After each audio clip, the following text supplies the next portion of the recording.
السلام علیکم ورحمۃ اللہ وبرکاتہ الحمد لولیہ والصلاة علی نبیہ والوزن والفضل والنظم والعزم بالجزم بوحدته بكبريائه بسلطان وبإعلان وبإتقان وبإيمان وبيان في فرقان وحده لا شريك له وحده بوحدة موحدا بوحدة موحدا بوحده وحيدا وأحدا بلا مدد وجدد ونصب ووصف في الكمال وحده لا شريك له ولا نظير له ولا مثل له ولا مثال له ولا وزير له ولا مكاظم له ولا مضارع له ولا منادي له ولا جلد بلد ولد جسد جزو ونزو عزم له ولا جذب وصف عيب طاب بيت خصم له ولا مقارن له ولا مكاظم له ولا مضارع له ولا منادي له ثم نشهد أن لا إله إلا الله وحده لا شريك له أما بعد فأعوذ بالله من الشيطان الرجيم بسم الله الرحمن الرحيم وما أرسلناك إلا رحمة للعالمين قال سيدنا رسول الله صلى الله عليه وسلم إنما بعثت رحمة أو كما قال عليه الصلاة والسلام صدق الله مولانا العظيم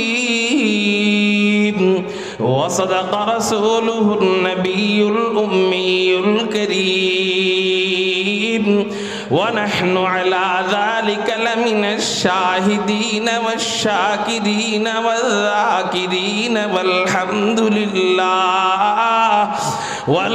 لله رب العالمين شكرا درود شريف پڑھی اللهم صل على محمد وعلى آل محمد كما صليت على إبراهيم وعلى آل إبراهيم إنك حميد مجيد اللهم بارك على محمد وعلى آل محمد كما باركت على إبراهيم وعلى آل إبراهيم إنك حميد مجيد مقصد ہوا اگر تربیت لال بدخشا مقصد ہوا اگر تربیت لال بدخشا بے سود ہے فٹکے ہوئے خورشید کا پرتاؤ بے سود ہے فٹکے ہوئے خورشید کا پرتاؤ دنیا روایات کے بندوں میں گرفتار دنیا روایات کے بندوں میں گرفتار کیا مدرسہ والوں کی تگوداؤ کیا مدرسہ والوں کی تگوداؤ کر سکتے تھے جو اپنی زمانے کی امامت کر سکتے تھے جو اپنی زمانے کی امامت وہ کہنا دماغ اپنے زمانے کے پیرو وہ کہنا دماغ اپنے زمانے کے پیرو الحمدللہ আল্লাহ জাল্লা জালালুহু ওয়া আম্মা নওয়ালুহুর দরবারে লাখ কোটি শুকরিয়া আদায় করি যে মহান রব্বে করিম আমাদেরকে জিরাবো গার্মেন্টস শ্রমিক কাফেলার উদ্যোগে আয়োজিত ওয়াজ মাহফিলে রব্বে কায়নাত রব্বে করিম আমাদেরকে আসার বসার তৌফিক দান করেছেন। সেই জন্য সবাই অন্তরের অন্তঃস্থল থেকে শুকরিয়া আদায় করি। আকাশ পাতাল প্রকম্পিত করে উচ্চ কণ্ঠে চিৎকার দিয়ে বলি আলহামদুলিল্লাহ। মুহতারাম হাজিরিন, এই উদ্যোগটি দেখে খুবই ভালো লাগে যে আজকে সারা বাংলাদেশের সব জায়গায় দেখা যায় বিভিন্ন গার্মেন্টসে, বিভিন্ন শপিং মলের বিভিন্ন গ্রুপের ব্যক্তিরা অনেক জায়গায় গান বাজনার আয়োজন করে, ঠিক না ভাই? ঠিক। কিন্তু আলহামদুলিল্লাহ আপনাদের জিরাবো গার্মেন্টস শ্রমিক কাফেলার উদ্যোগে কোরআন তেলাওয়াত প্রতিযোগিতা এবং বয়ানের আলোচনার ব্যবস্থা করা হয়। এদের মাধ্যমে হাজারো মানুষ পরিবর্তন হচ্ছে। এই জন্য আমার দেখে খুবই ভালো লাগে। আপনাদের এটা দেখে খুশি লাগে না বেজার লাগে? কিন্তু গার্মেন্টসের যারা শ্রমিক আছে তাদের একটা আফসোস আছে। আমাকে আস্তে আস্তে আমার ভাই বলল, তাদের একটা আফসোস আছে। বিশেষ করে গার্মেন্টসের যে মা বোনরা কাজ করে, মা বোনরা যে চাকরি করে, তাদের একটা আফসোস যে হুজুর এত কষ্ট করে আমরা টাকা পয়সা দিয়ে একত্রে মাহফিল করি, হুজুররা আমাদের সম্পর্কে কোনো ওয়াজ করে না কেন? ঠিক আছে, এই আফসোস থাকা ভালো। তাদের সম্পর্কে বয়ান শুনতে মনে চায় তাদের। কিন্তু বিষয়টা হলো এরা মনে করতেছে যে তাদের সম্পর্কে বয়ান করলেই মনে হয় তাদের মাহফিল কামিয়াব। কিন্তু আমি বলবো, ও মা ও বোন, শুধু আপনাদের সম্পর্কে বয়ান করলেই মাহফিল কামিয়াব নয়। হ্যাঁ, মাহফিল কামিয়াব আপনাদের সম্পর্কে বয়ান করলে হবে, এটা ঠিক আছে। কিন্তু আপনার এই কষ্টের টাকা, কষ্টের মেহনতের মাধ্যমে এই মাহফিলের উসিলায় 10 জন মানুষ যদি জাহান্নামের পথ থেকে জান্নাতে চলে যায়, এটাই হলো সবচেয়ে বড় কামিয়াবি। এজন্য হীনমন্যতায় ভোগার কোনো প্রয়োজন নাই। কোন হুজুর আপনার ব্যাপারে বলল আর কোন হুজুর আপনার ব্যাপারে বলে নাই, এটা দেখার দরকার নাই। আপনাদের মাহফিলের উসিলায় 10 জন পরিবর্তন হলো কিনা, এটা হলো দেখার বিষয়। তাই এই জন্য আমি মনে করি আপনাদের এই মেহনতকে আল্লাহ কবুল করেছেন বিধায় আজকে দেখেন এই জান্নাতের বাগান আল্লাহ মিলিয়ে দিয়েছে। অথচ অন্যান্য মানুষ লাখ লাখ টাকা খরচ করেও এরকম বাগান মিলাইতে পারে না। আপনারা যেই বাগান মিলিয়েছেন, আল্লাহ যেন আপনাদের মেহনত, আপনাদের পরিশ্রম, দ্বীনের জন্য আপনাদের এই কষ্টকে কবুল করেন। সবাই বলি আমিন। মুহতারাম হাজিরিন, মনিটরের সামনে কেউ বসেন না, হ্যাঁ? আর মনিটরের সাউন্ড বাড়ায় দেন, সামনের সাউন্ড কমায় দেন। হ্যাঁ, আপনারা আমার দিকে খেয়াল করেন, সামনের সাউন্ড কমায় দেন, মনিটরের সাউন্ড বাড়ায় দেন, আর মনিটরে হালকা ইকো দিয়ে। আমি আপনাদের সামনে খেয়াল করেন একটা বিষয় কি, ওই আমাদের তো কানের যে কথা শোনার মেজাজ, সেটা হলো অভ্যাস, হলো মুখের কথা শুনে অভ্যাস, মাইকেরটা অভ্যাস নাই, ঠিক না? এই জন্য দেখা যায় মাইকের সাউন্ড একটু বেশি হইলে আমাদের কষ্ট হয়। একটু কষ্ট আমরা করি দ্বীনের জন্য, একটু তো বেশি হবেই। মুখের আওয়াজ আর মাইকের আওয়াজ তো আর এক হবে না, একটু বেশি হবেই। আমরা কষ্ট করি, আল্লাহ আমাদের কষ্টকে কবুল করুক, বলি আমিন। মুহতারাম হাজিরিন, আমি আপনাদের সামনে একটি আয়াতে কারিমা তেলাওয়াত করেছি। আল্লাহ পাক রব্বুল আলামিন পবিত্র কুরআনুল কারীমের মধ্যে আমাদের প্যারা হাবিব হাদি কুল ফখরে রসুল ইমামুল আম্বিয়া সৈয়দুল আম্বিয়া সৈয়দুল খলায়েক আহমদ মুজতবা মুহাম্মদুর রাসূলুল্লাহ সাল্লাল্লাহু আলাইহি ওয়াসাল্লামকে উদ্দেশ্য করে চমৎকার একটি আয়াত নাজিল করেন। আল্লাহ নবীজিকে উদ্দেশ্য করে বলেন, আউযু বিল্লাহি মিনাশ শাইতানির রাজীম,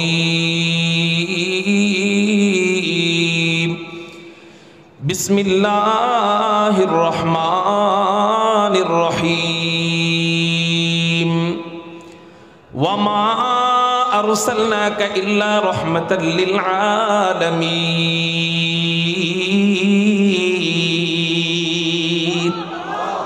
আল্লাহ বলেন, হে রাসূল, আমি আপনাকে গোটা জগতের জন্য, সমস্ত জগৎবাসীর জন্য রহমত স্বরূপ প্রেরণ করেছি। একটু চিৎকার দিয়ে বলেন সুবহানাল্লাহ। আমার নবীজিকে আল্লাহ গোটা জগতের জন্য, গোটা জগৎবাসীর জন্য কি স্বরূপ প্রেরণ করেছেন? রহমত শব্দের অর্থ হলো দয়া। আল্লাহ আমাদের নবীজিকে দয়া স্বরূপ, দয়া দিয়ে পাঠিয়েছেন। কিসের জন্য দয়া? কোন জায়গার জন্য দয়া? সমগ্র জগতের জন্য দয়া। এখন আমি যদি আপনাদেরকে বলতে যাই সব জগতের জন্য আমার নবী কিভাবে রহমত, তাহলে এটা আলোচনা করা সম্ভব হবে না। কেন? আল্লাহ কতগুলা জগৎ বানিয়েছেন একমাত্র ভালো জানেন কে? আল্লাহ কত জগৎ বানিয়েছেন একমাত্র ভালো জানেন আল্লাহ। তবে আমি আজকে একটা জগৎ সম্পর্কে আলোচনা করব। আমার নবী ওই এক জগতের জন্য কিভাবে রহমত, এটা জানার দ্বারা আমরা বুঝে নিব আমার নবী সব জগতের জন্য কিভাবে রহমত। এক ভাত টিপ দিলে সব ভাতের খবর পাওয়া যায়। আমার নবী এক জগতের জন্য কিভাবে রহমত, এটা জানার দ্বারা আমরা বুঝে নিব সব জগতের জন্য কিভাবে রহমত। সেই এক জগৎ কোন জগৎ? যেই জগৎ সম্পর্কে আমি আলোচনা করব, সেই জগতের জন্য কিভাবে নবীজি রহমত। সেই জগৎ হলো জগতের মধ্যে সর্বশ্রেষ্ঠ জগৎ, জগৎবাসীর মাঝে সর্বশ্রেষ্ঠ জগৎবাসী মানব জগৎ। জোরে বলেন কি জগৎ? আমার নবীজি মানব জগতের জন্য কিভাবে রহমত। আজকের আলোচ্য বিষয় হলো আমার নবীজি মানব জগতের জন্য কিভাবে রহমত। এটা বুঝতে গেলে বুঝতে হবে মানুষদের মধ্যে বিভিন্ন শ্রেণী আছে। যেমন মানুষদের মধ্যে কেউ সাহাবী। দেখেন, আপনাদের মন খারাপ থাকতে পারে যে হুজুর আমাকে সম্পর্কে আলোচনা করে না, আপনারা এর ভিতরে আছেন কিনা দেখেন। মানুষদের মধ্যে বিভিন্ন শ্রেণী আছে। মানুষদের মধ্যে কেউ সাহাবী, মানুষদের মধ্যে কেউ আল্লাহওয়ালা, মানুষদের মধ্যে কেউ মুমিন, মানুষদের মধ্যে কেউ আলেম, মানুষদের মধ্যে কেউ গায়রে আলেম, মানুষদের মধ্যে কেউ হাফেজ, মানুষদের মধ্যে কেউ গুনাহগার, মানুষদের মধ্যে কেউ ইয়েতিম বাচ্চা, মানুষদের মধ্যে কেউ শিশু বাচ্চা, মানুষদের মধ্যে কেউ যুবক, মানুষদের মধ্যে কেউ বুড়ো, মানুষদের মধ্যে কেউ ইয়েতিম, মানুষদের মধ্যে কেউ পুরুষ, মানুষদের মধ্যে কেউ নারী, মানুষদের মধ্যে কেউ ব্যবসায়ী, মানুষদের মধ্যে কেউ কর্মজীবী। আছে না নাই? মানুষদের মধ্যে কেউ মুসলিম, মানুষদের মধ্যে কেউ অমুসলিম, মানুষদের মধ্যে কেউ পিতা, মানুষদের মধ্যে কেউ মাতা, মানুষদের মধ্যে কেউ সন্তান, ছেলে সন্তান, মানুষদের মধ্যে কেউ মেয়ে সন্তান। বলেন, মানুষদের মধ্যে এক শ্রেণী না অনেক শ্রেণী? তো আমার নবীজি কোন শ্রেণীর জন্য রহমত? উত্তর, সব শ্রেণীর জন্য রহমত। কিভাবে? ওই কিভাবে জবাব দিব।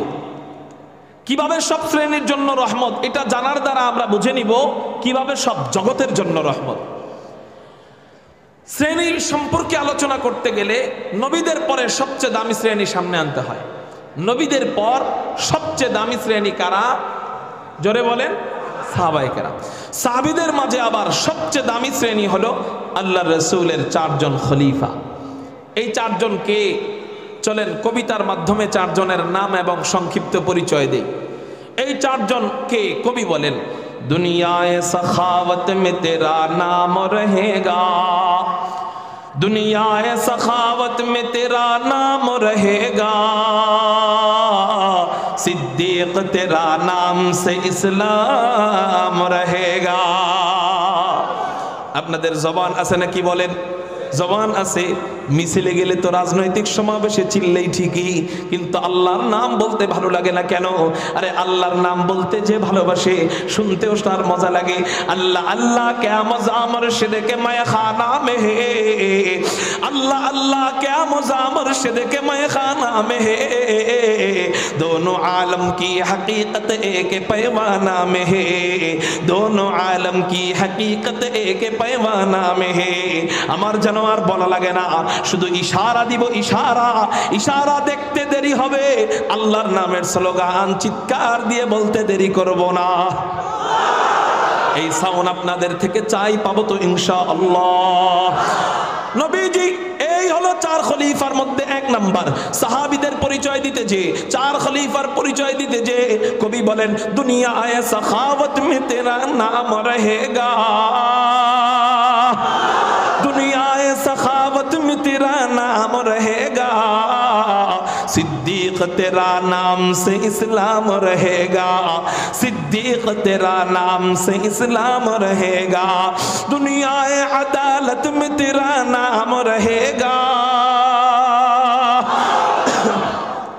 दुनियाए अदालत में तेरा नाम रहेगा, उम्र तेरा नाम से इस्लाम रहेगा, उम्र तेरा नाम से इस्लाम रहेगा, दुनियाए शुजाअत में तेरा नाम रहेगा, दुनियाए शुजाअत में तेरा नाम रहेगा, उस्मान तेरे नाम से इस्लाम रहेगा, उस्मान तेरे नाम से इस्लाम रहेगा, दुनियाए मुसल्लत में तेरा नाम रहेगा, दुनियाए मुसल्लत में तेरा नाम रहेगा, आली तेरे नाम से इस्लाम रहेगा, आली तेरे नाम से इस्लाम रहेगा। कारो जबान যেন বন্ধ থাকে না, চিৎকার দিয়ে বলি না আল্লাহু আকবার। আমার নবীজি এই চার খলিফার জন্য কিভাবে রহমত, নবীজি ইবনে মাজাহ শরীফের 42 নম্বর হাদিসের মধ্যে জানায় দেয়, নবীজি বলেন ইন্নাহু মান ইয়াইশ মিনকুম ফাসায়ারা ইখতিলাফান কাসীরান, নবীজি বলেন আমি চলে যাওয়ার পর তোমাদের সময়ে যারা বসবাস করবে অনেক ফিতনা ফাসাদ দেখা দিবে, অনেক মতানৈক্য দেখা দিবে। বলেন বর্তমান জামানায় ইখতিলাফার মতানৈক্য আছে না নাই? নামাজের ভিতরে কেউ হাত বাঁধে বুকের উপর, কেউ হাত ছেড়ে দেয়, কেউ তারাবি পড়ে তো 20 রাকাত তারাবি পড়ে, কেউ তারাবি পড়ে তো 8 রাকাত তারাবি পড়ে, কেউ মাজার জিয়ারত করে তো সুন্নত তরিকায়, কেউ জিয়ারত করে সিজদা দিয়ে, আছে না নাই? কেউ তাবলীগ করে আলেমদেরকে মোহাব্বত কইরা, কেউ তাবলীগ করে আলেমদের মাথায় বাড়ি দিয়া। বলে এইরকম ইখতিলাফ দেখা দিবে। নবীজি বলেন এই ইখতিলাফ গুলার কারণে তোমরা বিপদগামী হয়ে যাও না, তোমরা কিংকর্তব্য বিমূঢ় হয়ে যাও না, এই ইখতিলাফের কারণে তোমরা পথভ্রষ্ট হয়ে যাও না। আমি নবীজি তোমাদেরকে ফর্মুলা শিখিয়ে দিচ্ছি, এই ফর্মুলা মোতাবেক যদি তোমরা চলো, আমি নবীজি তোমাদেরকে কথা দিলাম তোমরা হেদায়েতের পথ পেয়ে যাইবা। ওই ফর্মুলাগুলা কি কি কি? এক নম্বর ফর্মুলা হলো ফালাইকুম বিসুন্নতি, এক নম্বর ফর্মুলা হলো তোমরা আমি নবীজির সুন্নতকে আঁকড়ে ধরবা। দুই নম্বর ফর্মুলা হলো ওয়া সুন্নাতিল খুলাফাইর রাশিদিনাল মাহদীয়িন। দুই নম্বর ফর্মুলা হলো আমার সুপথ প্রাপ্ত খলিফাদেরকে রেখে গেলাম, এই খলিফাদের সুন্নতকে তোমরা আঁকড়ে ধরবা, তোমরা হেদায়েত পেয়ে যাইবা। এই সুপথ প্রাপ্ত খলিফা কারা? খাদেমকে মোবাইল দেন, আমার সফর সঙ্গীকে মোবাইল দেন। এই খলিফা সুপথপ্রাপ্ত খলিফা কারা? নবীজি যাদের ব্যাপারে বললেন এরা সুপথপ্রাপ্ত, নবীজি যাদের ব্যাপারে বললেন এরা হেদায়েত প্রাপ্ত, এরা কারা? এরা হলো এই চারজন। এই চারজন কারা? সিদ্দিক আকবর আবু বকর, হযরত ওমর, আমার দিকে খেয়াল করেন আপনারা, হযরত উসমান, হযরত আলী রাদিয়াল্লাহু তাআলা আনহুম আজমাইন। এই চারজনের ব্যাপারে নবীজি জানায় দিলেন এরা সুপথপ্রাপ্ত, এরা হেদায়েত প্রাপ্ত। এবার আপনারা আমাকে বলেন হেদায়েত প্রাপ্তরা জান্নাতি না জাহান্নামী? হেদায়েত প্রাপ্তরা জাহান্নামী না জান্নাতি? তাহলে আমার নবীজি তাদেরকে জান্নাতি বুঝাইলেন, যাদের জন্য আমার নবীজি জান্নাতি ঘোষণা দিলেন তাদের জন্য আমার নবী রহমত স্বরূপ না গজব স্বরূপ? তার মানে বোঝা গেল আমার নবীজি এই চার খলিফার জন্য রহমত। একটু চিৎকার দিয়ে বলেন সুবহানাল্লাহ। এই গেল মানুষদের মধ্যে এক নম্বর শ্রেণী, খলিফাদের জন্য কিভাবে রহমত। মানুষদের মধ্যে দুই নম্বর শ্রেণী, সমস্ত সাহাবায়ে কেরাম, সমস্ত সাহাবীদের জন্য আমার নবীজি কিভাবে রহমত। নবীজি সব সাহাবীদের ব্যাপারে কি বলেন এটা একটু পরে বলতেছি, তার আগে বলি আল্লাহ সাহাবীদের সম্পর্কে কি বলেন। আল্লাহ কোরআনে অগণিত আয়াত সাহাবায়ে কেরাম সম্পর্কে নাজিল করেন। কখনো আল্লাহ বলেন রাদিয়াল্লাহু আনিল মুমিনিন, সাহাবায়ে কেরাম সম্পর্কে আলোচনা আসলে আল্লাহ কখনো বলেন উলাইকা হুমুল মুত্তাকুন, উলাইকা হুমুল মুফলিহুন, উলাইকা হুমুল মুহতাদুন, উলাইকা হুমুল ওয়ারিসুন, উলাইকা কাতাবা ফি কুলুবিহিমুল ঈমান আমিনু কামা আমানান নাস। এই প্রত্যেকটা আয়াত সাহাবায়ে কেরাম সম্পর্কে আল্লাহ বলেছেন, বিস্তারিত বলার সময় নেই, তাহলে এক একটা আয়াতের ব্যাখ্যা আপনাদেরকে শোনাইতাম।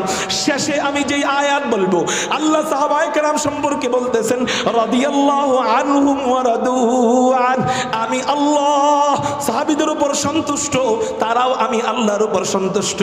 এবার আপনারা আমাকে বলেন, আল্লাহ যাদের উপর সন্তুষ্ট তাদেরকে নিয়ে সমালোচনা করা যাবে? তাদের দোষ খোঁজা যাবে? আল্লাহ আমাদেরকে বুঝার তৌফিক দান করুক, বলি আমিন। আল্লাহ আরেক আয়াতে বলতেছেন, শোনো, তোমরা ঈমান আনবা, ঈমান আনলে জান্নাত পাইবা।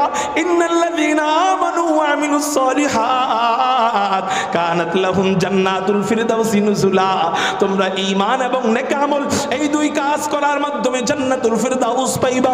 ঈমান আনলে জান্নাত, জান্নাতে যাওয়ার প্রধান চাবি কি? জান্নাতে যাওয়ার প্রধান শর্ত কি? ঈমান। এবার আল্লাহ বলতেছেন, তোমরা বিভ্রান্তিতে পড়ে যাইতে পারো যে ঈমান কাদের মতো আনবো। মনে তো করছিলাম মনে হয় আওয়ামী লীগ ভালা, আওয়ামী লীগের মতো ঈমান আনবো, কিন্তু দেখা যায় আওয়ামী লীগের নেত্রী যখন দুপুরবেলা হেলিকপ্টারে উড়ে যায়, টুস করে পলায়া যায়, ঈমান পরিবর্তন হয়ে বিকালে হয়ে যায় বিএনপি। এখন হুজুর কার মতো ঈমান আনবো? সবাইরই তো ভালো মনে করি, অবশেষে দেখা যায় সবাই আমাকে সেকা দেয়। কত বড়ই সেকানা দিল আমাকে হাসিনা। হায় হায় হায় হায়, সি সি সি হাসিনা, লজ্জায় বাসিনা। এত বড় সেকা দিতে পারলে সারা জীবন তোর পক্ষে কথা কইল মানিক চোরা। এই মানিক চোরারে কেমনে কলাপাতার উপরে হুয়ায় থুয়া তুই যাস গা? এত বড় সেকানা দিতে পারলি, সারা জীবন তোরে টাকা পয়সা দিয়ে উপদেষ্টা হিসাবে উপদেশ দিয়ে আসলো সালমান এফ রহমান দরে বেশ, কেমনে হেরে নৌকার মধ্যে ফালায়া থুয়া তুই গেলি গারে। আহারে, এমন নেত্রীরে আমরা ভালোবাসি না যেই নেত্রী আমাদেরকে সেকা দেয়। আমরা এমন একজন মহামানব নেতাকে ভালোবাসি, যেই নেতাকে আমরা একটু মহাব্বত দেখাইতে পারলে ওই নেতা আমাকে না নিয়ে জান্নাতে যাবে না। আমরা ওই নেতার উম্মত, ওই নেতাকে হাদিয়ে কুল ফখরে রাসূল ইমামুল আম্বিয়া সাইয়্যিদুল আম্বিয়া সাইয়্যিদুল খালায়েক আহমদ মুজতাবা মুহাম্মাদুর রাসূলুল্লাহ সাল্লাল্লাহু আলাইহি ওয়াসাল্লাম তো বলতেছিলাম, আল্লাহ পাক রব্বুল আলামিন বলতেছেন আমিনু কামা আমানান নাস। শোনো শোনো শোনো, তোমরা ঈমান আনবা কেমনে? তোমরা ঈমান আনবা আমিনু কামা আমানান নাস, তোমরা ঈমান আনো সাহাবায়ে কেরামদের মতো ঈমান আনো। কাদের মতো ঈমান? জোরে বলেন, কাদের মতো ঈমান? আল্লাহ আমাদেরকে ঈমান আনার মাপকাঠি দিয়ে গেলেন। কি কাঠি? মাপকাঠি, মানে ওটার মতো, ওটার মতো। তাহলে মাপকাঠি আল্লাহ যাদেরকে মাপকাঠি বানায় গেলেন, মানে মানদণ্ড বানায় গেলেন, মেয়ারে হক বানায় দিলেন, ওই সাহাবীদের বিরুদ্ধে আমি সমালোচনা করলে আমার ঈমান মজবুত হবে না দুর্বল হবে? আল্লাহ আমাদেরকে বুঝার তৌফিক দান করুক, সবাই বলি আমিন। এই সাহাবায়ে কেরাম সম্পর্কে আল্লাহ বলতেছেন রাদিয়াল্লাহু আনহুম ওয়া রাদু আন, আমি আল্লাহ সাহাবীদের উপর সন্তুষ্ট, তারাও আমি আল্লাহর উপর সন্তুষ্ট। এবার আপনারা আমাকে বলেন, আল্লাহ যাদের উপর সন্তুষ্ট তারা কি জান্নাতি না জাহান্নামী? তার মানে বুঝা গেল তারাও জান্নাতি। তার মানে আমার নবীজি এই যে সাহাবায়ে কেরামদেরকে জান্নাতি এটা বুঝাই দিলেন কে? এই জান্নাতের খবরটা সাহাবায়ে কেরামদেরকে মাফ করে দিয়েছেন। এই খবর উলাইকাল্লাযীনা ইমতাহানাল্লাহু কুলুবাহুম লিত্তাকওয়া লাহুম মাগফিরা, আল্লাহ সাহাবায়ে কেরামদেরকে ক্ষমার ঘোষণা দিয়ে দিয়েছেন। এই খবরটা আল্লাহ সাহাবীদেরকে ডাইরেক্ট শোনাইছেন না নবীজির মাধ্যমে শোনাইছেন? তার মানে বোঝা গেল আমার নবীজি সাহাবায়ে কেরামদের জন্য রহমত। একটু চিৎকার দিয়া বলা যায় না সুবহানাল্লাহ?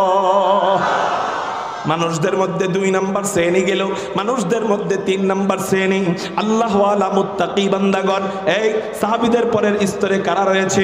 আল্লাহওয়ালা মুত্তাকি বান্দা, যারা তাহাজ্জুদ গুজার, তারা যারা তাহাজ্জুদ পড়ে, যারা আল্লাহকে ভয় করে, যারা গুনাহকে ভয় করে। আল্লাহওয়ালা মুত্তাকি বান্দাদের পারে। আল্লাহ ওয়ালাদের জন্য নবীজি কিভাবে রহমত, নবীজি হাদিসের মধ্যে জানায় দেয়, বুখারী শরীফের হাদিসের মধ্যে নবীজি জানায় দেয়, এই হাদিসটা হলো হাদিসে কুদসি। হাদিসে কুদসি হলো কথা আল্লাহর বলছেন নবীজি, এটাকে বলা হয় হাদিসে কুদসি। হাদিসে কুদসির মধ্যে নবীজি জানায় দেয়, মান আদালি ওয়ালিয়ান ফাকাদ আযানতুহু বিল হারব। নবীজি বলেন, আল্লাহ ওয়ালাদের সাথে যদি কেউ দুশমনি করে, তাদের সাথে যুদ্ধের ঘোষণা আল্লাহ নিজে দিয়া দেয়। আল্লাহ ওয়ালাদের সাথে দুশমনি করলে তার সাথে যুদ্ধের ঘোষণা দেয় কে?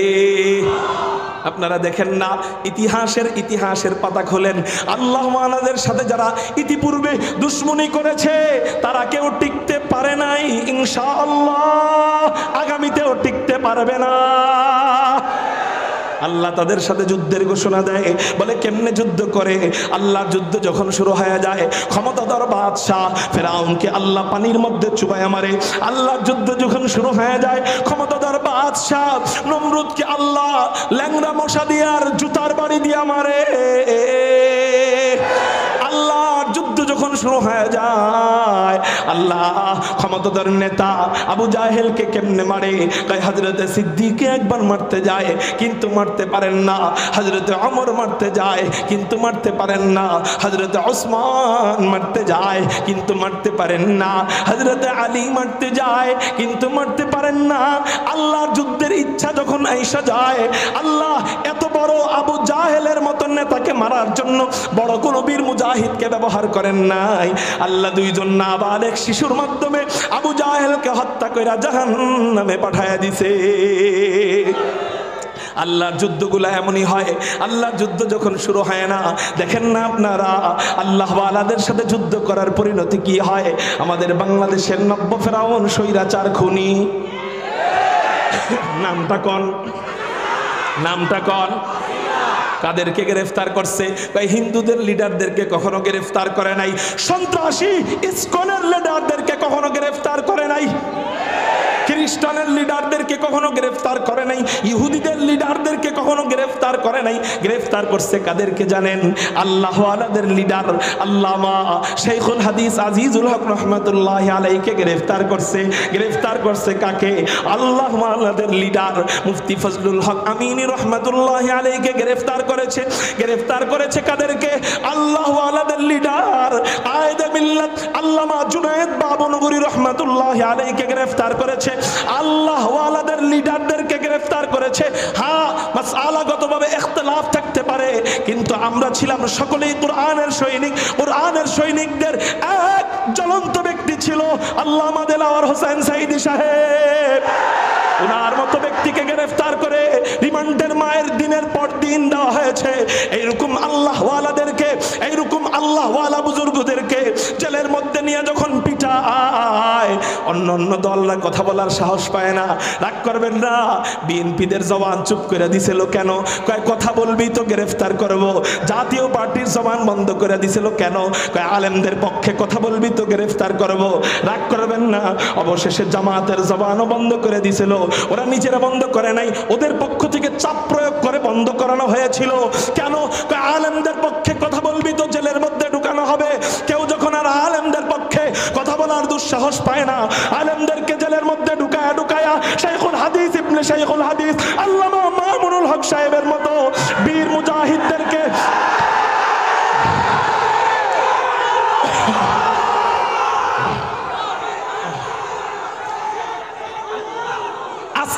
আজকে আসবে খতিবে বাঙ্গাল আল্লামা জুনায়েদ আল হাবিবের মতো আল্লাহ ওয়ালা বীর মুজাহিদদেরকে জেলের মধ্যে ঢুকায়া যখন কারেন্টের শক দিয়া রিমান্ডের মার দেওয়া হয়, পুলিশ বাহিনী ওর পক্ষে, সেনাবাহিনী ওর পক্ষে, আর্মস বাহিনী ওর পক্ষে, লিডার ক্যাডার ওর পক্ষে, সবাই যখন ওর পক্ষে, সবাই যখন ওর দালালিতে ব্যস্ত হয়ে যায় আর অন্য অন্য দলদেরকে কণ্ঠাসা কইরা ফেলে, আল্লাহ বইলা দেয় মান আদালি ওয়ালিয়ান ফাকাদ আযানতুহু বিল হারব।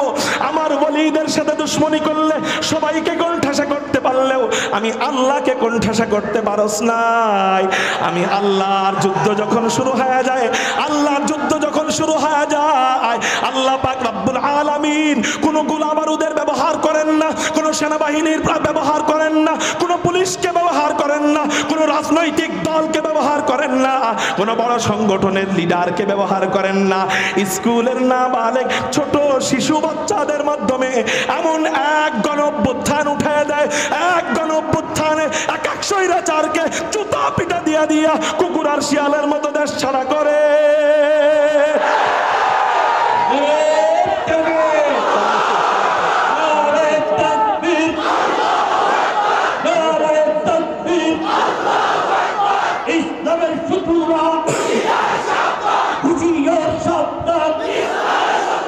তুমি কে আমি কে, মুসলমান মুসলমান, তুমি কে আমি কে, দিল্লি না ঢাকা, দিল্লি না ঢাকা, দিল্লি না ঢাকা, তুমি কে আমি কে, মুসলিম মুসলিম মুসলিম মুসলিম,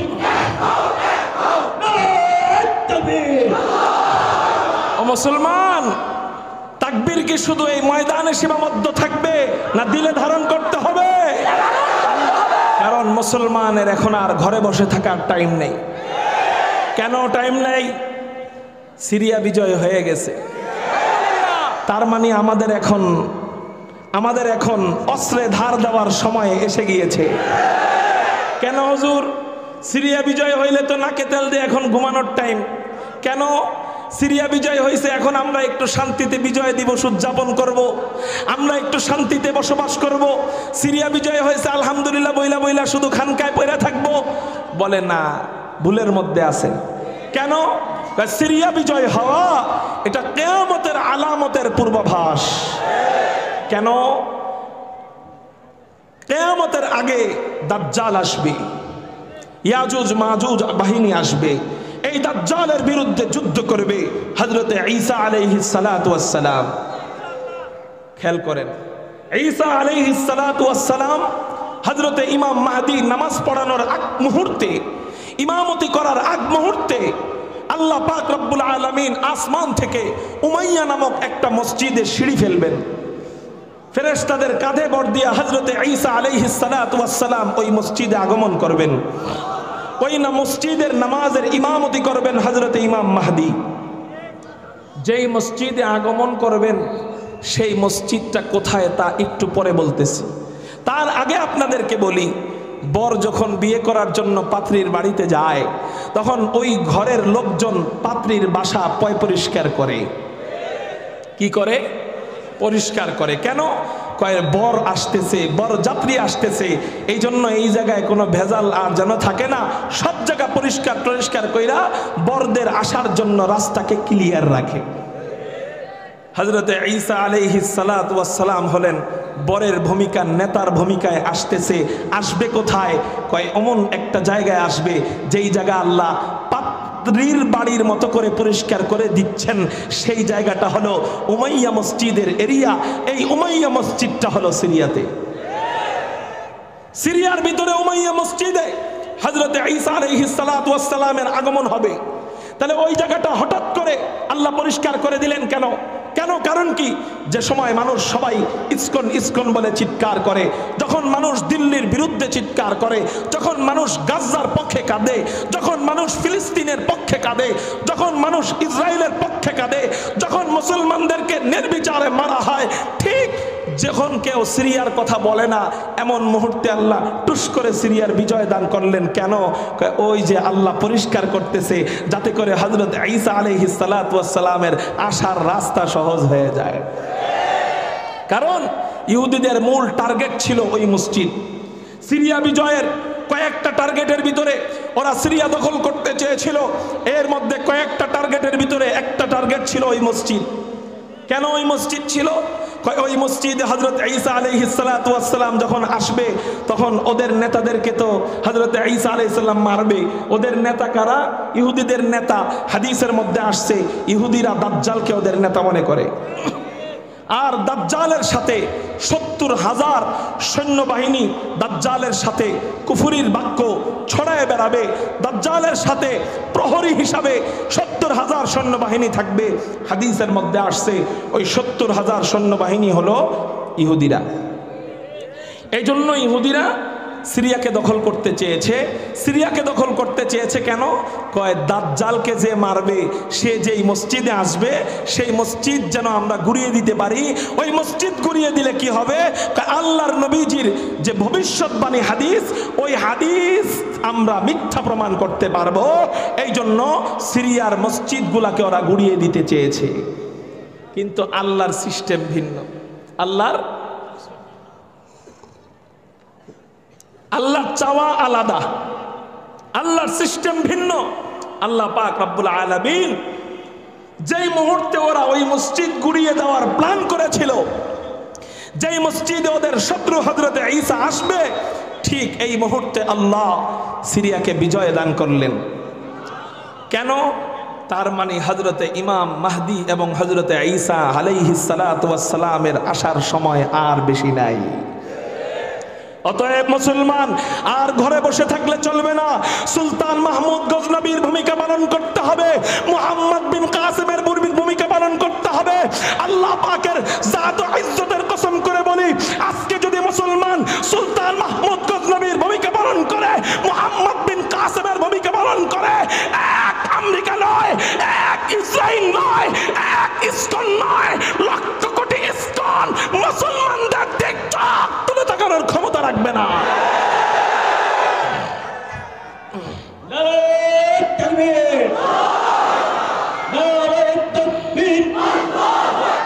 ইসকনিদের কালো হাত ভেঙে দাও, ঘুরিয়ে দাও।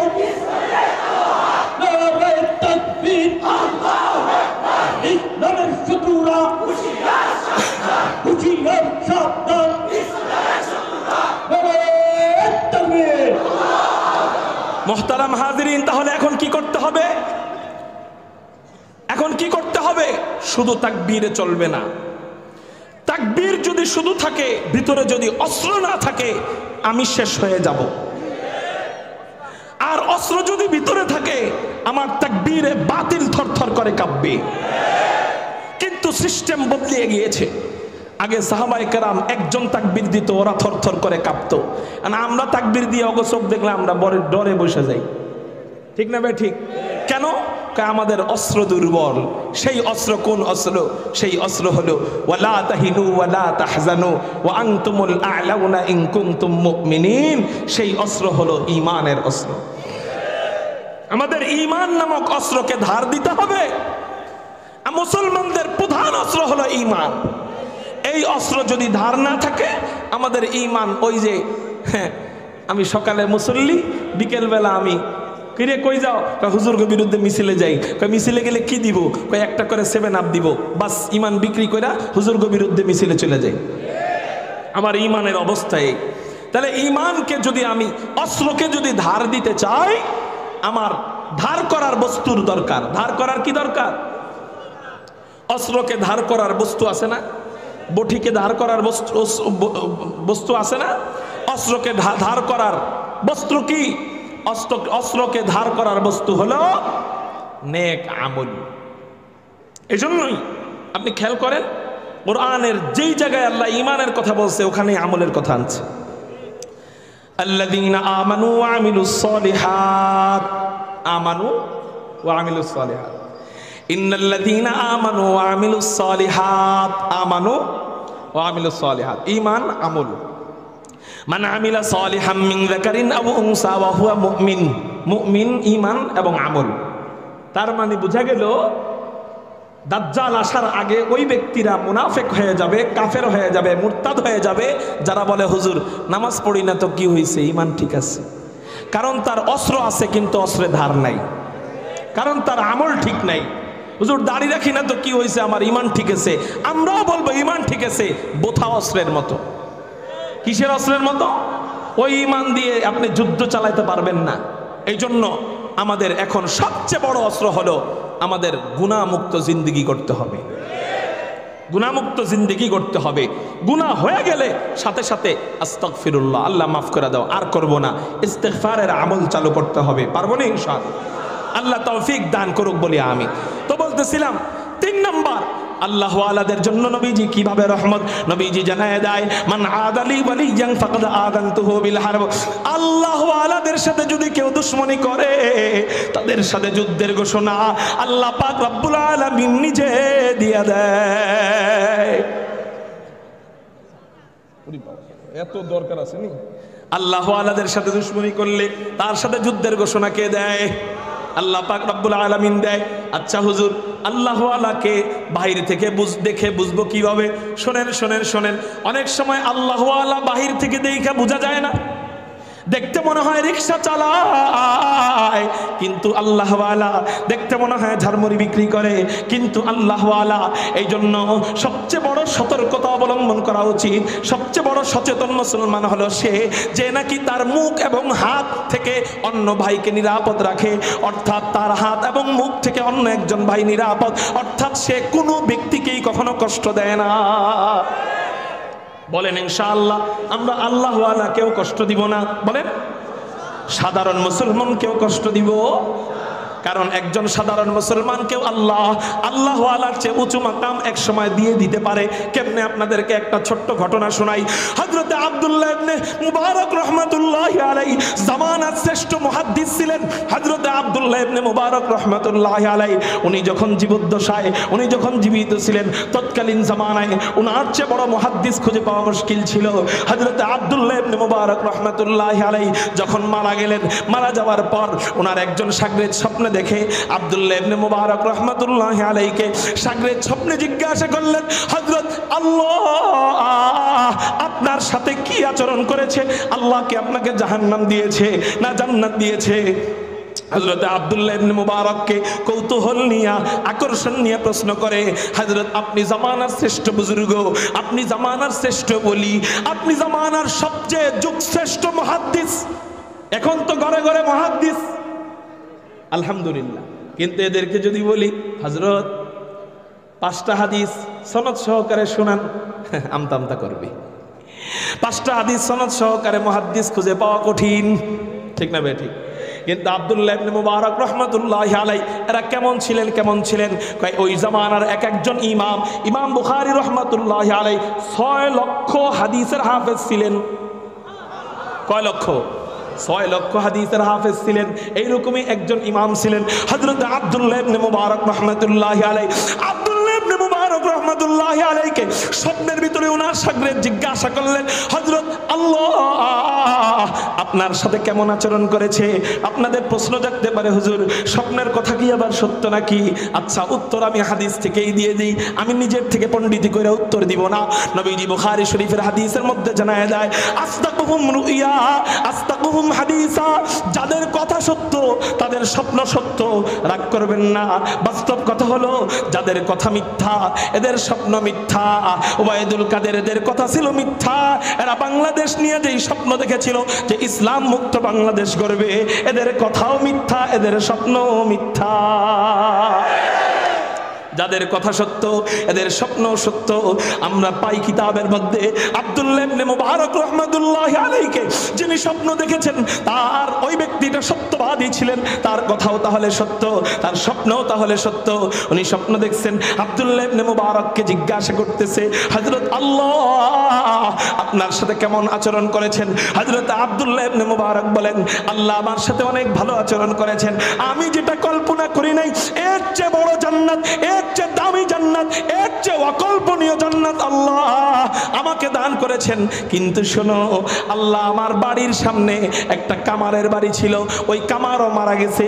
ওই কামারকে আল্লাহ যেই মাকাম দান করেছেন আমাকে আল্লাহ ওর ধারে কাছেও নেয় নাই। আর আস্তে কোন সুবহানাল্লাহ।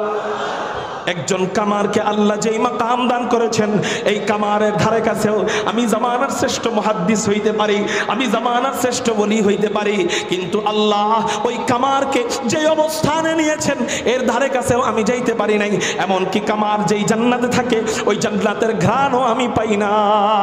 তাহলে আল্লাহ ওই কামারকে এত উঁচু মাকাম দান করেছে। ওই ব্যক্তির ঘুম ভেঙে গেছে। ঘুম ভাঙার পর ওই কামারের বাড়ি গেছে।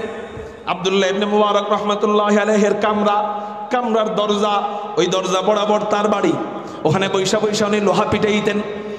ওই বাড়ির ভিতরে লোকদেরকে জিজ্ঞাসা করছে যে ইতিপূর্বে কয়েকদিন আগে এই জায়গায় কোনো কামার মারা গিয়েছে কিনা?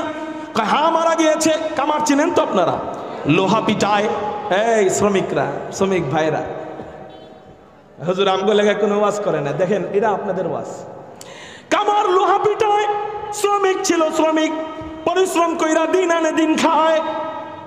এই ব্যক্তিটাকে আল্লাহ জামানার শ্রেষ্ঠ মুহাদ্দিসের চেয়ে উঁচু মাকাম দান করেছেন জান্নাতে। কেন কেন কেন কেন দান করলেন? উনি জিজ্ঞাসা করতেছে ইতিপূর্বে কামার মারা গিয়েছে, ওনার স্পেশাল কি কোনো আমল ছিল কিনা? বাড়ির লোকজন বলে না, স্পেশাল কোনো আমল ছিল না।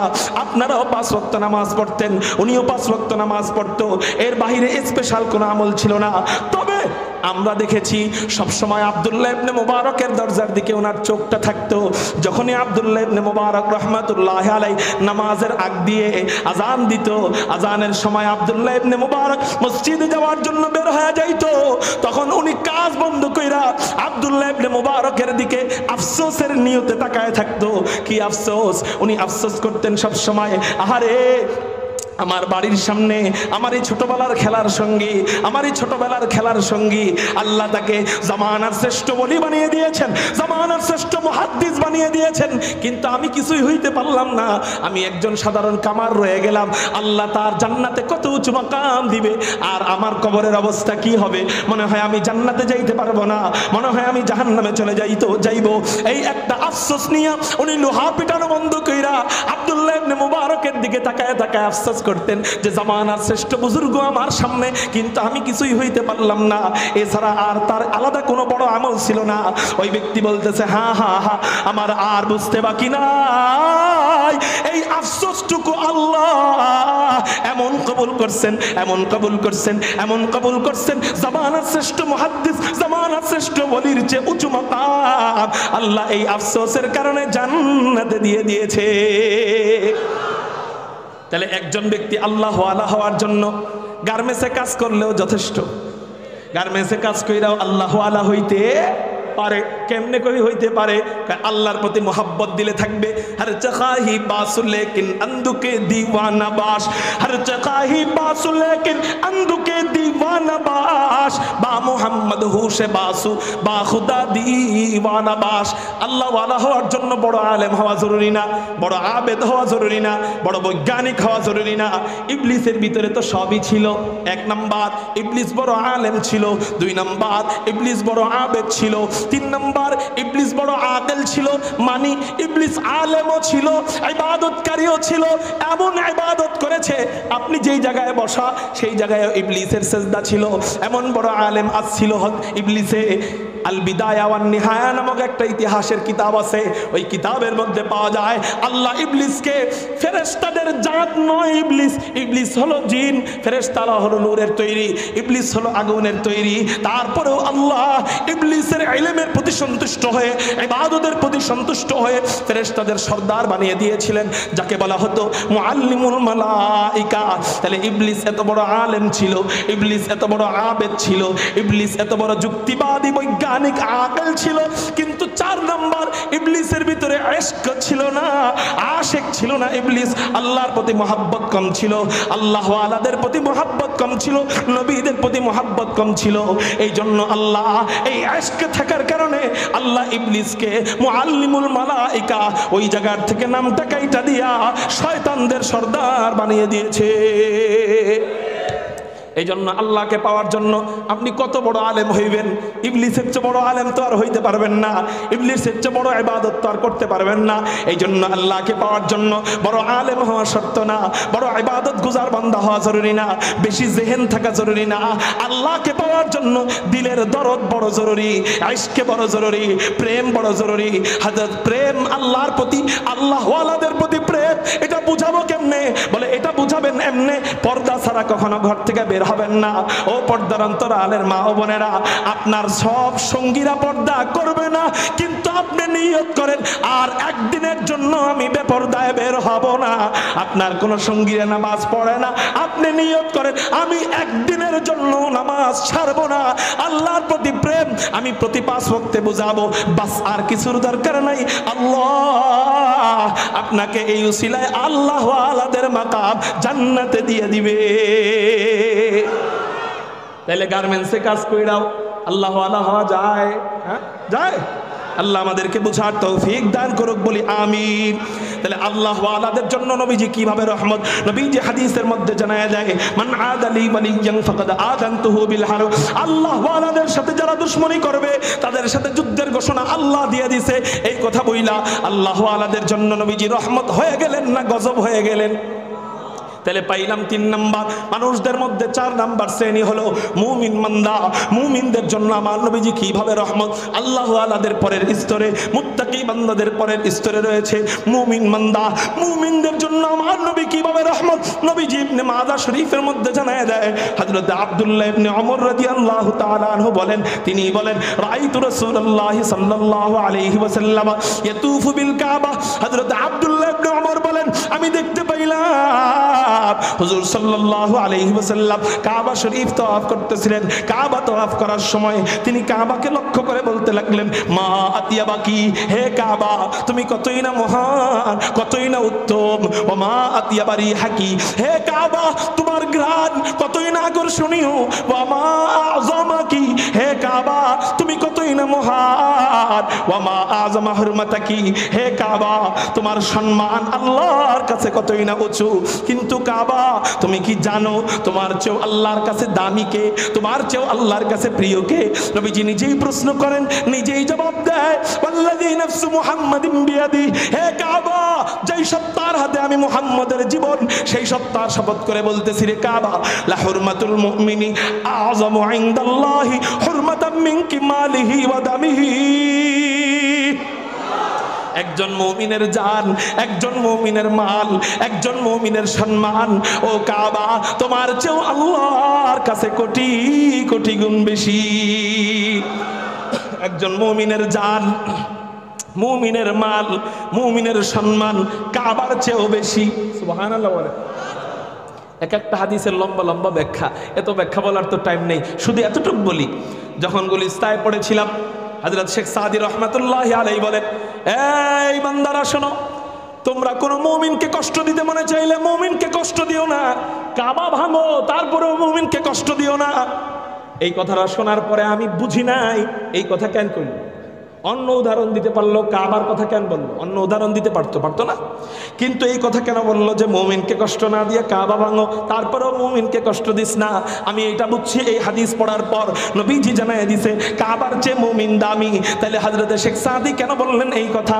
কারণ হলো কাবা যদি আল্লাহ না করুক কেউ ভেঙে ফেলে, আল্লাহ না করুক কাবাকে যদি কেউ ভাঙে, তারপরেও আল্লাহর কাছে মাফ চাইলে আল্লাহ মাফ করবেন কিনা? আল্লাহ মাফ করে দিবে। কিন্তু কেউ যদি কোনো মুসলমান ভাইকে, মুসলমান বোনকে অনর্থক কষ্ট দেয়, আল্লাহ পাক রব্বুল আলামিন ওই মুসলমান মাফ না করা পর্যন্ত আল্লাহ নিজেও মাফ করবে না। এই জন্য বলেন, কোন মুসলমান মুমিনকে কষ্ট দিব?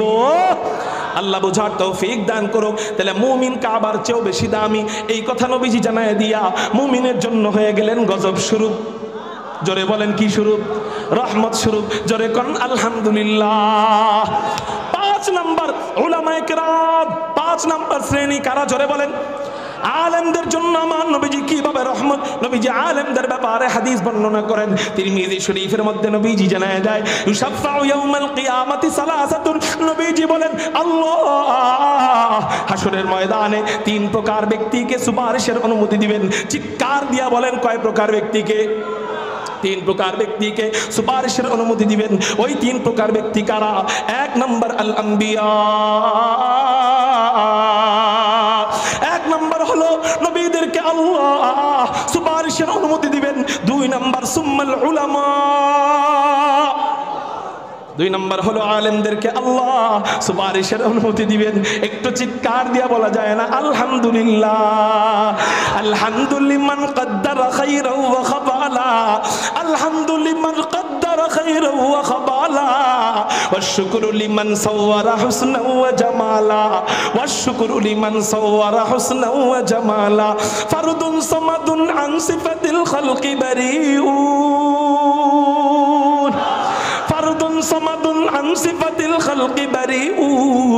রব্বুন আযালিয়্যুন খালাকাল খালকা কামালা রব্বুন আযালিয়্যুন খালাকাল খালকা কামালা আল আনা কামা কানা ওয়া লাম ইয়ালকা যাওয়ালা الآن كما كان ولم يلق زوالا لا شبه ولا مثل ولا عم وقالا لا شبه ولا مثل ولا عم وقالا চিৎকার দিয়া বলেন আলহামদুলিল্লাহ। একজন আলেম হাসরের ময়দানে সুপারিশের অনুমতি পাবে, কন্যা আলহামদুলিল্লাহ। এই জন্য আলেমদেরকে মহব্বত করা জরুরি। কি করা জরুরি? কেন? কয় হুদাই মহব্বত রাখবেন। কয় কেন? কয় কাজে লেগে যাবে।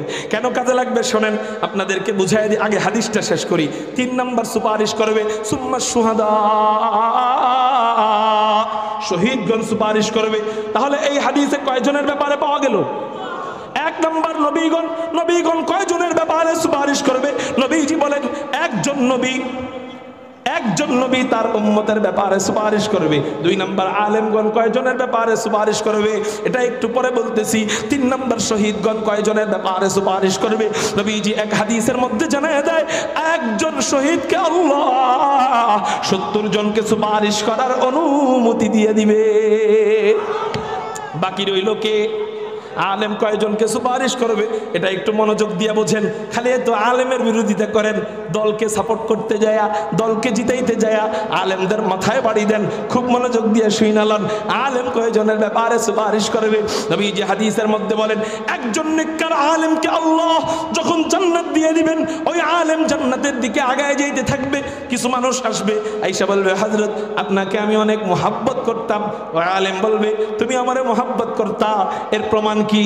ওই ব্যক্তিরা বলবে হযরত আমি আপনাকে যে মোহাব্বত করতাম এর প্রমাণ হলো আমি একদিন আপনার মাদ্রাসায় একবার চাল দিয়েছিলাম, একবার ডাল দিয়েছিলাম, একবার মাদ্রাসার ইট দিয়েছিলাম, একবার মাদ্রাসার সিমেন্ট দিয়েছিলাম। এরকম করে এক একজন এক এক কথা বলতে থাকবে।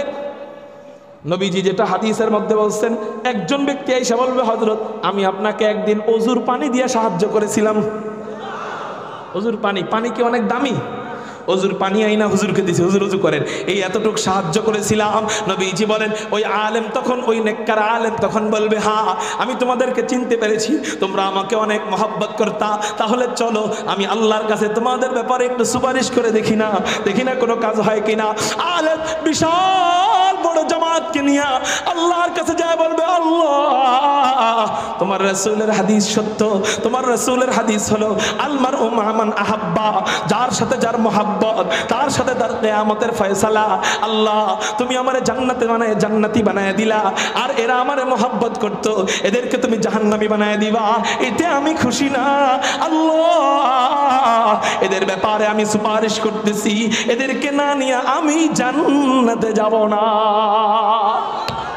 আল্লাহ পাক রব্বুল আলামিন বলবেন যাও যাও যাও, এই বিশাল জামাত একজন আলেমকে মহব্বত করার কারণে আমি আল্লাহ বিশাল জামাতকে মাফ করে জান্নাতি বানায় দিলাম।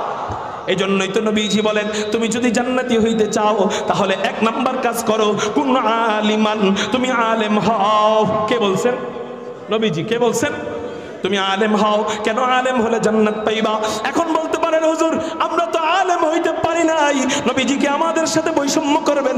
আমি বলবো না না না, বৈষম্য বিরোধীর আন্দোলনের 1 নাম্বার মহানায়ক হুজুর সাল্লাল্লাহু আলাইহি ওয়াসাল্লাম। বৈষম্য বিরোধী আন্দোলনের 1 নাম্বার মহানায়ক চলে বলে হুজুর সাল্লাল্লাহু আলাইহি ওয়াসাল্লাম। আলেম হইতে পারো নাই এই জন্য তোমার জন্য জাহান্নাম, এটা আমি বলবো না। আলেম হইতে পারো নাই তো কি হইছে? আও মুতাআল্লিমান, আলেমের ছাত্র হয়ে যাও। সুবহানাল্লাহ, আলেমের ছাত্র হয়ে যাও, এই উসিলায় আল্লাহ তোমাকে জান্নাতি বানায় দিবে। আচ্ছা আমরা এখানে আলেমের ছাত্র কারা কারা হাত উঠাইতো?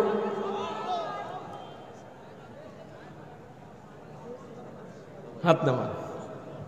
আলহামদুলিল্লাহ। কোন সবাই কি মাদ্রাসায় পড়ছে? সবাই মাদ্রাসায় পড়ছে, তাহলে ছাত্র হইলেন কেমনি? মক্তবে যে পড়ায় হয়তো আলেম নাও হইতে পারে। বুঝতে শুনে হাত উঠান। ছাত্র কারা কারা? আলেমের ছাত্র কারা কারা? হাত উঠান। হাতের সংখ্যা কইমা আসছে? হাত নামান। খেয়াল করেন মাদ্রাসায় কি শিখানো হয়? কোরআন হাদিস। এখানে কি শিখানো হইতেছে? তাহলে আপনারা তো এখানে বসেও আলেমের ছাত্র হয়ে গেছেন, ঠিক না? ঠিক, আলহামদুলিল্লাহ বলেন আলহামদুলিল্লাহ। তাহলে গার্মেন্টস শ্রমিকদের মাধ্যমে এই বিশাল কাফেলা আলেমদের ছাত্র হওয়ার উসিলায় আল্লাহ এই কাফেলাকে নবীজির হাদিস মোতাবেক বোঝা যায় আলেমের ছাত্র হওয়ার উসিলায় এই বিশাল কাফেলাকে আল্লাহ মাফ করে জান্নাতি বানায় দিবে। এর সওয়াব গার্মেন্টসের শ্রমিকরা পাবে না? করে বলেন পাবে?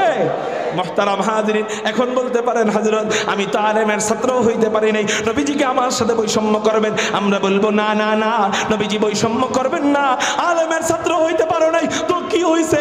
নবীজি হাদিসের মধ্যে জানায় দেয় আমি তো বৈষম্য করতে পারি না।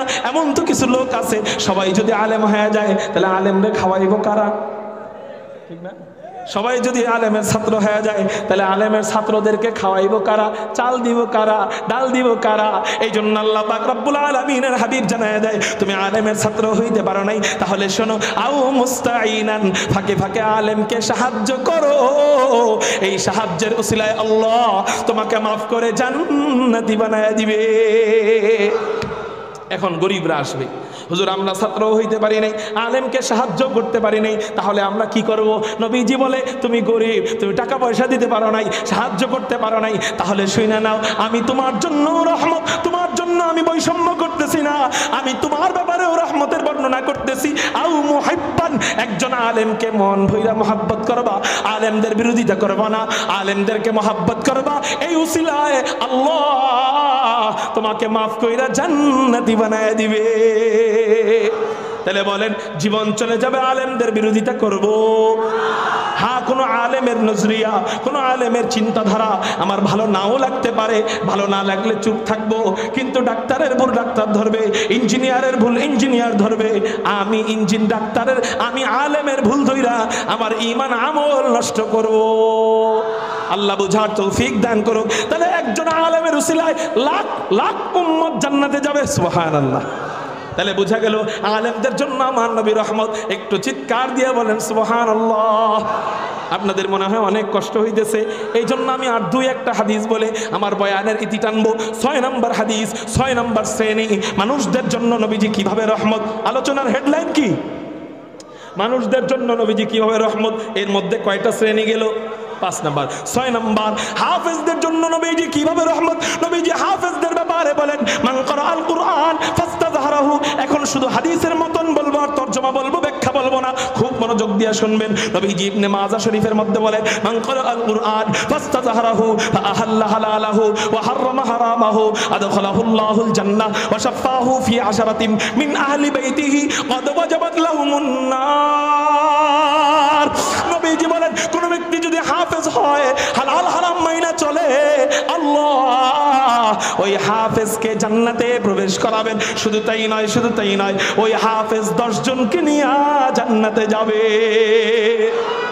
এই জন্য শ্রমিক ভাইরা আপনাদের কাছে একটা অনুরোধ করি, ব্যবসায়ী ভাইরা আপনাদের কাছে একটা অনুরোধ করি, আলেম ভাইরা আপনাদের কাছে একটা অনুরোধ করি, সব ওয়াজ মুখস্থ থাকবে না, সব বয়ান মুখস্থ থাকবে না, সব মুখস্থ রাখা জরুরিও না।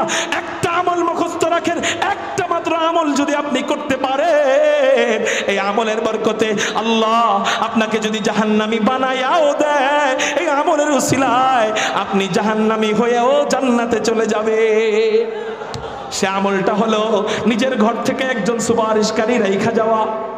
নিজের ঘর থেকে হাসরের ময়দানে আপনার লগে আমার দেখা নাও হইতে পারে, আপনার সাথে আমার দেখা, আমি জান্নাতে যাই না যাই তার ঠিক নাই, আপনার সাথে আমার দেখা নাও হইতে পারে।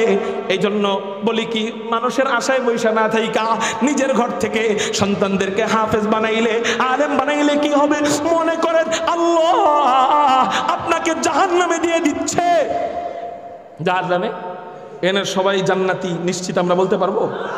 মনে করেন এখান থেকে কাউকে জাহান্নামের দিকে দিয়ে দিচ্ছে, আপনাকে জাহান্নামের বেড়ি পড়ানো হয়েছে, আগুনের শিকল পড়ানো হয়েছে, হাতের মধ্যে আগুনের শিকল, পায়ের মধ্যে আগুনের শিকল, গলার মধ্যে আগুনের শিকল, মাথার মধ্যে আগুনের টুপি, জিহ্বার মধ্যে আগুনের শিকল, চোখের মধ্যে আগুন আগুনের পেড়াক গাড়া হয়েছে, এরপর আপনাকে টাইনা টাইনা জাহান্নামের দরজার সামনে দাঁড় করানো হয়েছে।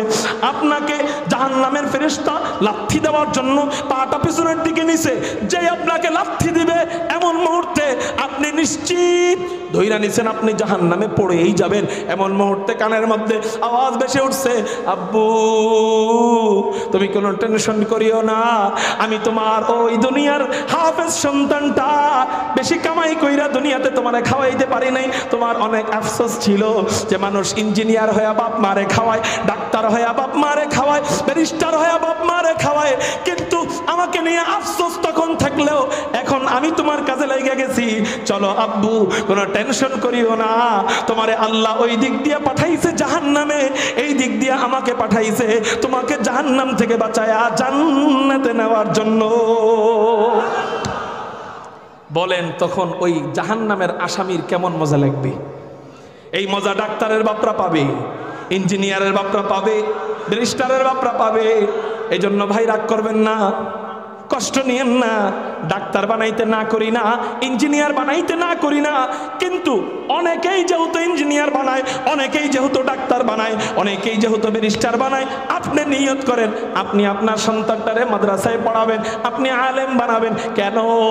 কয় বহুত ডাক্তারের কামাই না খায়া বাপ মরা যায়, বহুত ইঞ্জিনিয়ারের কামাই না খায়া বাপ মরা যায়। বৃদ্ধাশ্রমে যান, যাওয়ার পরে বৃদ্ধ বৃদ্ধাদেরকে দেখেন, একজন কেউ দেখবেন না যে আলেমের মা, আলেমের বাবা, সব হলো ডাক্তারের বাপ, এমপির বাপ, মন্ত্রীর বাপ, ব্যারিস্টারের বাপ, ইঞ্জিনিয়ারের বাপ।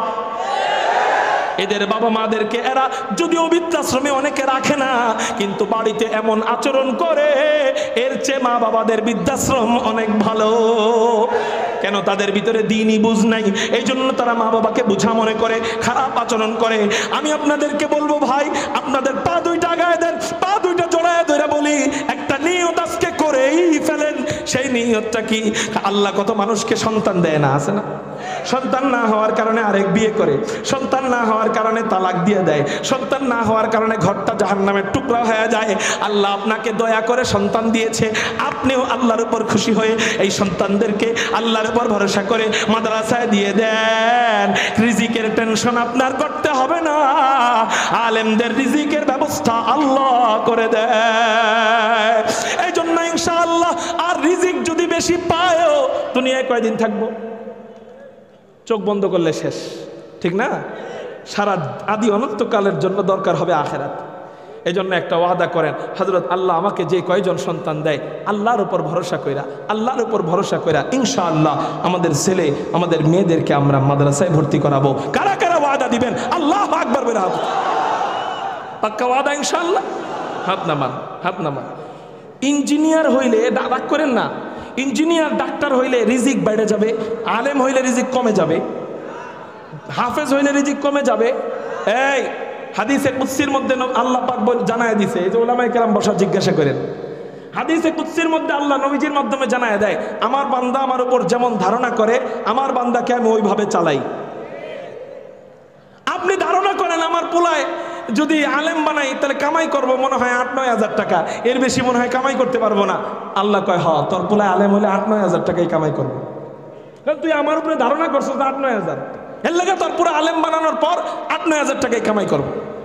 আর আপনি যদি ধারণা করেন আল্লাহ ওয়া ইয়াতাওয়াক্কাল আলাল্লাহ ফাহুয়া হাসবু, আল্লাহর উপর ভরসা করে সন্তানকে মাদ্রাসায় দিয়ে দিলাম, আল্লাহ বলেন আমি তোর জন্য যথেষ্ট।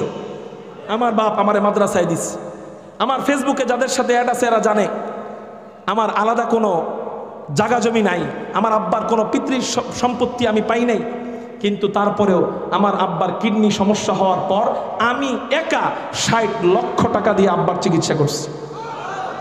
60 লক্ষ টাকা দিয়ে চিকিৎসা করছি। সবাই কইছে হুজুর, আমার আত্মীয়রা, রক্তের সম্পর্কে আত্মীয়রা কইছে, কয় এত কষ্টের টাকা, তোমার এত কষ্টের টাকা, এই টাকা দিয়ে ব্যবসা করো, বাণিজ্য করো। তোমার আব্বা বুড়ো হয়ে গেছে, কিডনি সমস্যা হলে আর কেউ বাঁচেনি, মইরা তো এমনিও যাইবো, তোমার আব্বারে এত টাকা দিয়ে চিকিৎসা করার দরকার নাই, ডায়ালাইসিস চালায়া যাও, এত টাকা 60 লাখ টাকা এক হাতে খরচ করার দরকার নাই। আমি কইছি আমার বাড়ি বিক্রি কইরা হলেও আমার আব্বার চিকিৎসা করবো। আব্বার একটা দোয়া যদি আমি পেয়ে যাই, আমার এরকম 60 লাখ কত আসবে, কত যাবে। আলহামদুলিল্লাহ আব্বার দোয়া পেয়েছি, আব্বার দোয়া পেয়েছি, এমন দোয়া পেয়েছি রাগ করবেন না, অহংকার হয়ে যায় কিনা জানি না, আল্লাহ মাফ করুক, এটা বোঝানোর জন্য বলতেছি। আব্বারে দেখতাম হাসপাতালের বেডে শুয়ে শুয়ে আমার জন্য দোয়া করতো। আল্লাহ এই দোয়ার বদৌলতে, বয়স বেশি নয় এই অবস্থায় আল্লাহ এমন বড় বড় উঁচু উঁচু বড় আলেমদের সাথে আল্লাহ আমাকে বসার তৌফিক দিয়েছে, এটা একমাত্র বাবা মার দোয়া। নানুপুর মাদ্রাসা, ঐতিহ্যবাহী নানুপুর মাদ্রাসায় সাইদ্যা সাইদ্যা ওয়াজ নেই, হজরতরা ফোন দিছে, ওখানে যায় বয়ান করছি। গহরডাঙ্গা মাদ্রাসায় বয়ান করি, আলহামদুলিল্লাহ। বরুণা মাদ্রাসা, এক একটা মাদ্রাসা হলো ওই বিভাগে সবচেয়ে বড়, যেটির নাম কইতেছি, এক একটা মাদ্রাসা ওই বিভাগে সবচেয়ে বড়। বরুণা মাদ্রাসা সিলেট বিভাগে সবচেয়ে বড় মাহফিল, ওখানে আল্লাহ বয়ান করায়। ভোর 4টা বাজে বয়ান করছি, তখনও মানুষ প্রায় 5 লাখের উপরে। আপনারা ভিডিওতে এটা দেখে নিন ইউটিউবে, ভোর 4টা বাজেও 5 লাখের উপরে মানুষ ওই জায়গায় আল্লাহ বয়ান করায়। বালিয়া মাদ্রাসা ময়মনসিংহ বিভাগে সবচেয়ে বড় মাহফিল, এখানে আল্লাহ বয়ান করায়। কেন? আমার কোনো যোগ্যতায় না, ফারেক হয়েছি 3 বছর হয়েছে। মাওলানা ফারেক হয়েছি কয় বছর হয়েছে? 3 বছর হয়েছে মাওলানা হয়েছি। তাহলে এখন আল্লাহ এই জায়গায় বসায় কেন? আর কিচ্ছু না, আমার কোনো যোগ্যতা না, আমার থেকে কণ্ঠওয়ালা বেশি বক্তারা আছে না, ওই জায়গায় বসায় কেন? একমাত্র ওই যে বাবা মার দোয়া। আপনি নিয়ত করেন পোলায় মনে 8,000 কামাই করবো, আল্লাহ কয় 8,000ই খাওয়ামো। আরে মেয়ে আপনি দোয়া করেন, আপনার চোখের পানি ফালান। মায়ের দোয়ার বরকতে ইমাম বুখারী অন্ধ ছিল, আল্লাহ ভালো করে দিছে না? আপনি আপনার ছেলের জন্য দোয়া করেন, আল্লাহ তোমার উপরে ভরসা করে মাদ্রাসায় দিছি, ওর রিজিকের ব্যবস্থা তুমি করে দিও, দেখবেন কোটি কোটি টাকা আল্লাহ ওর সামনে ফেলায় দিবে। এজন্য ইনশাআল্লাহ মাদ্রাসায় পড়াবেন তো। আর আলোচনা লম্বা করলাম না, 6 শ্রেণী আলোচনা করলাম। কয় শ্রেণী? এক ভাত টিপ দিলে সব ভাতের খবর পাওয়া যায়। এই 6 শ্রেণীর জন্য আমার নবীজি যেইভাবে রহমত, ঠিক ওয়ামা আরসালনাকা ইল্লা রাহমাতাল লিল আলামিন, গোটা জগতের জন্য আমার নবী এই 6 শ্রেণীর মতো করে রহমত। চিৎকার দিয়া বলেন আল্লাহু আকবার। আল্লাহ আমাদেরকে ওই নবীর খাঁটি উম্মত হয়ে মরার তৌফিক দান করুক। যেই ওয়াদাগুলো দিলাম সেই ওয়াদার উপর আমাদেরকে অটল থাকার তৌফিক দান করুক, আমিন। ওয়া আখির দাওয়ানা আনিল হামদুলিল্লাহ। আসসালামু আলাইকুম ওয়া রাহমাতুল্লাহি ওয়া বারাকাতুহু।